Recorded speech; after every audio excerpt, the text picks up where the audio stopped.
Il est 10h20. L'avion transportant le ministre d'État, ministre secrétaire général à la présidence, Kalzebe Paimi Debe, accompagné des 3 membres du gouvernement, Madjidian Padiarut, ministre en charge de l'agriculture, Mohamed Ismaël Chaibou, ministre de l'administration du territoire, et Mohamed Ibrahim Djamaladine, ministre de l'environnement, a atterri à l'aérodrome de Pala. Au bas de la passerelle, le gouverneur du Mayo-Kébi-Ouest, Adoum Fortey, et ses proches collaborateurs sont venus accueillir la délégation du SGPR. Très ému de l'accueil chaleureux réservé par la population de Pala, venus nombreux à sa rencontre, le ministre d'État a pris bain de foule.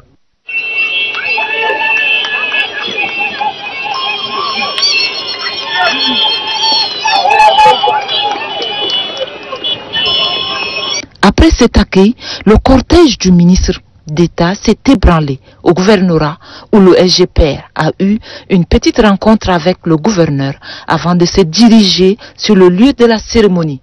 Ici, il est question de lancer officiellement le projet dénommé Programme intégré de développement et d'adaptation au changement climatique dans le bassin du Niger-Pida. Ce programme contribuera à améliorer la résilience des écosystèmes du fleuve Niger et des populations par une gestion durable des ressources naturelles. Il va renforcer également l'intégration régionale des 9 pays membres de l'ABN. Le gouverneur du Mayo-Kébi-Ouest, Adoum Fortey, salue le choix porté sur sa province avant de faire un plaidoyer auprès de la Banque africaine de développement et ses partenaires financiers à accompagner davantage le Tchad à atteindre les objectifs du développement. Selon le représentant du SEABN, la composante du développement de la résilience des populations vise à contribuer de façon importante au développement des infrastructures socio-économiques et à la protection des ressources et des écosystèmes du bassin. L'autorité du bassin du Niger, sous l'impulsion des chefs d'État et de gouvernement, s'est engagée depuis 2002 dans le processus de cette vision qui, grâce à nos efforts conjugués et à ceux de nos partenaires, a abouti au plan d'action de développement durable du bassin, au plan opérationnel et au plan d'investissement climat. Le représentant pays de la BAD a quant à lui appelé la population à s'accaparer du PIDA. Je voudrais renouveler encore une fois ici la disponibilité de la Banque africaine de développement à ne ménager aucun effort pour soutenir les ambitions de développement de l'Afrique en général et du Tchad en particulier. Le ministre de l'Environnement, de l'eau et de la pêche a relevé que ce programme est l'aboutissement d'un long processus inscrit dans la dynamique de coopération entre le Tchad et l'autorité du bassin du Niger. Le PIDAC vise 4 objectifs, à savoir la lutte contre l'ensablement du fleuve Niger, l'appui à la gestion partagée des ressources en eau, le développement de la résilience des écosystèmes, des ressources naturelles et des populations appuyées par des mesures d'adaptation au changement climatique. Et enfin, la réhabilitation des tronçons de navigation afin de renforcer les échanges entre certains pays membres.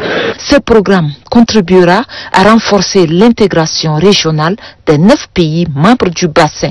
Le coût total est estimé à 120 milliards, dont plus de 11 milliards pour la composante du Tchad. Les provinces du Mayo-Kébi-Ouest et du Mayo-Kébi-Est pour abriter la composante Tchad du PIDA, BAR-PN, ne relève pas d'un simple fait du hasard. Il s'agit également de la reconnaissance par le gouvernement du dynamisme sans égal des populations qui, au fil du temps, ont su forger leur destin.